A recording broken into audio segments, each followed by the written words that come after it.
শরীফের 2311 নম্বর হাদিস, হযরত আবু হুরায়রা রাদিয়াল্লাহু তাআলা আনহু তিনি একবার এই যে যাকাতের মাল এবং গনিমতের মাল যেগুলো সেগুলো পাহারা দিচ্ছিলেন। এমন সময় একজন চোর এসে সেখান থেকে চুরি করে খাবার নিচ্ছে। আবু হুরায়রা রাদিয়াল্লাহু তাআলা তাকে ধরছেন, ধরার পরে বলতেছেন, সেই যে চোর ছিল সে বলতেছে আমাকে ছেড়ে দাও, আমাকে ক্ষমা করে দাও। তো তখন হযরত আবু হুরায়রা রাদিয়াল্লাহু আনহুর মায়া লেগেছে, মায়া লাগার ফলে তিনি তাকে ছেড়ে দিয়েছেন। ছেড়ে দেওয়ার পরে নবীজি সাল্লাল্লাহু আলাইহি ওয়াসাল্লাম পরের দিন সকালবেলা বললেন, আবু হুরায়রা তোমার কারাবন্দির খবর কি? গতকাল রাতে যাকে বন্দী করেছিলে, গতকাল রাতের ঘটনা আল্লাহ পাক রব্বুল আলামিন নবীজি সাল্লাল্লাহু আলাইহি ওয়াসাল্লামকে জানিয়ে দিয়েছিলেন। বলেন সুবহানাল্লাহ।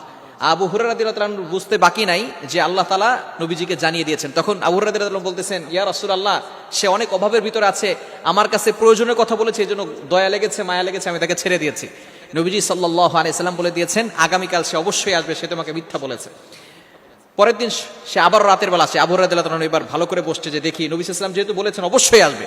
পরের দিন আবারও সেই চোরটা আসছে। আসার পরে যখন খাবার নিচ্ছে, আবু হুরায়রা রাদিয়াল্লাহু তাআলা আবার তাকে ধরছে।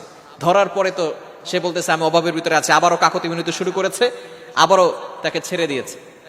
পরের দিন সকালে নবী সাল্লাল্লাহু আলাইহি ওয়াসাল্লাম আবারও বললেন, তোমার সেই কারাবন্দির খবর কি? তখন সে বলেছে, সে তো আমার কাছে এসেছিল এবং সে অনেকভাবে কাকতি মিনতি করেছে, এজন্য তাকে ছেড়ে দিয়েছি।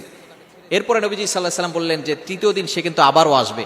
তৃতীয় দিন যখন সে আবারও আসছে, আসার পরে আবু হুরায়রা রাদিয়াল্লাহু তাআলা তাকে ধরছেন। ধরার পরে বলছেন, আজকে কোনো ছাড়াছাড়ি নেই, নবীজি সাল্লাল্লাহু আলাইহি ওয়াসাল্লাম আমাকে জানিয়ে দিয়েছেন তুমি মিথ্যা কথা বলো।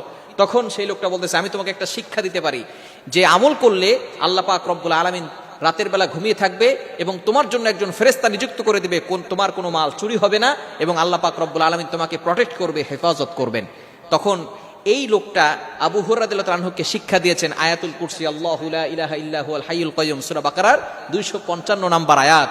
সূরা বাকারার 255 নম্বর আয়াত যখন শিক্ষা দিলেন যে রাতের বেলা ঘুমানোর সময় এটা পড়লে আল্লাহ পাক রব্বুল আলামিন হেফাজত করবেন।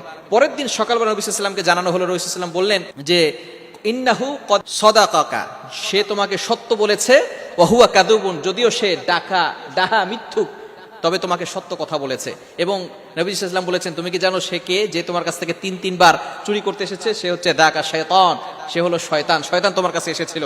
সুতরাং এই যে আয়াতুল কুরসি এটা পড়লে কিন্তু অনেক শয়তান থেকে বাঁচা যায় এবং নবী সাল্লাল্লাহু আলাইহি ওয়াসাল্লাম জানিয়ে দিয়েছেন, আল্লাহ পাক রব্বুল আলামিন বলে দিয়েছেন। এজন্য আমরা এই জিনের অনিষ্ট থেকে বাঁচার জন্য আয়াতুল কুরসির আমল 5 ওয়াক্ত নামাজের পরে পড়ব, সকালবেলা মাগরিবের নামাজের পরে পড়ব এবং ঘুমানোর সময় অবশ্যই পড়ব। আল্লাহ তাআলা আমাদের সকলকে বুঝার তৌফিক দান করেন।